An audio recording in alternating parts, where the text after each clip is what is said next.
What is going on, you bucking stallions and you fine stallionettes? AK-40 Kevin here in the gamer heaven. Today I'm going to walk you guys through step by step all the new features with the first major update of the PlayStation 5. Let's get this thing.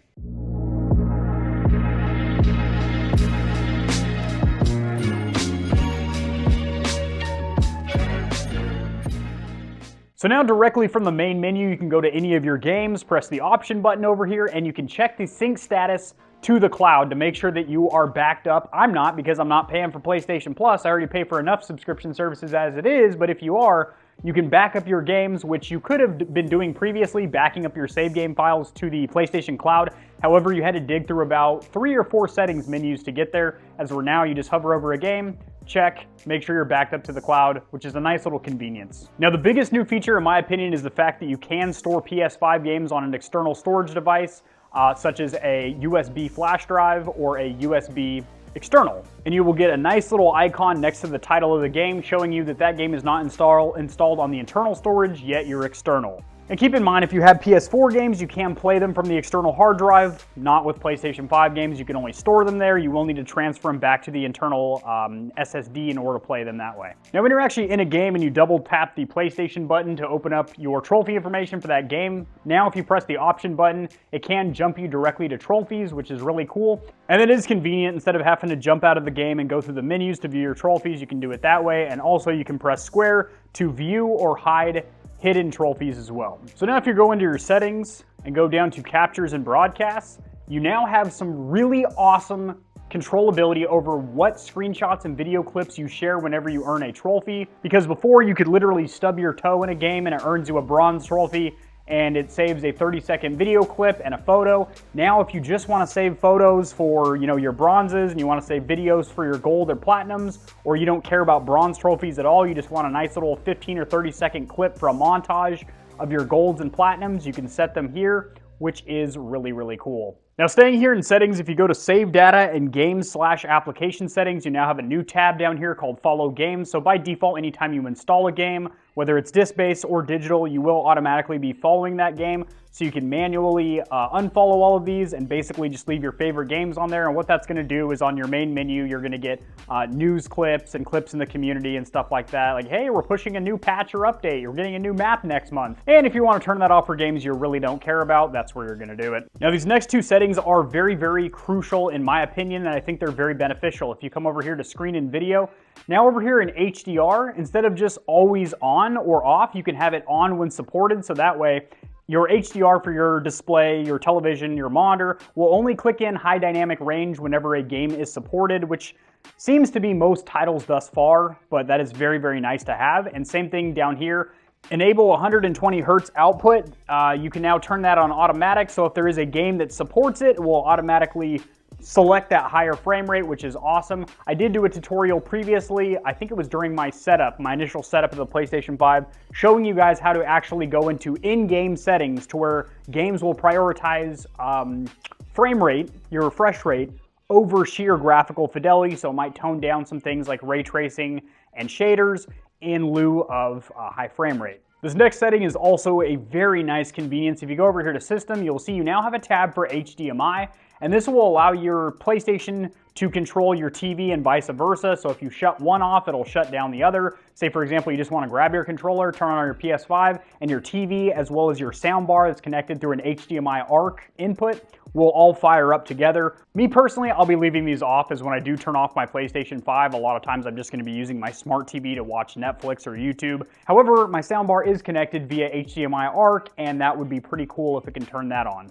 So previously, if you want to pause or resume any active downloads, you would have to dig through the settings in order to do that. But now if you just press the home button and go down to the control center, you will have a tab for downloads if you have any active downloads, and you will be able to pause and resume your downloads from there. And also down here in control center, if you come to game base, you now have 2 separate tabs, one for your friends and one for parties of multiple friends, which I think is really awesome. But what's more important than that, in my opinion, and this was a huge issue that I had been having playing Apex Legends online on the PS5, is that chat volume was very, very quiet in comparison to the game volume. And now you can adjust your teammates individually, or whoever's in your party. So if somebody has a very, very hot mic, very loud, and somebody has a very quiet mic, you can adjust them independently, which is super awesome. And another little convenience or nicety is now your friends that are online, all my friends are at work, or let's be realistic, I don't have any friends, but if I did, they'd be right here, and it actually has a little logo showing you if they're on PS4 or PS5, which is convenient because now you can actually share games back and forth between the PS4 and PS5. Granted, obviously, it can't be a proprietary native PS5 title. It has to be a game that is available on both platforms, and you can actually play them cross-play between, or cross-generation, I should say, between the PS4 and PS5. So it's cool to see what system they're logged in with there, so you know what games you are able to play with them. Now, coming back to settings, if we go to accessibility over here and come down to the zoom, you can actually adjust a zoom feature that allows you to zoom in on any menu when you're on the main menu, or there might be some very small text. Maybe you don't have the eyesight of an eagle anymore and you want to be able to read what's on screen. You can actually magnify things on screen, which is a good accessibility feature, especially for people that might not have the best eyesight.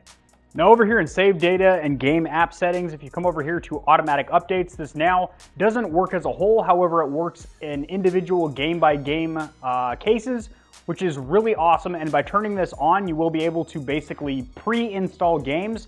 So if it's a game that you've already pre-ordered, but it doesn't become live and playable till the next day, you can actually pre-install it. So as soon as you get home from school or work, or God knows whatever you're doing, you can play it.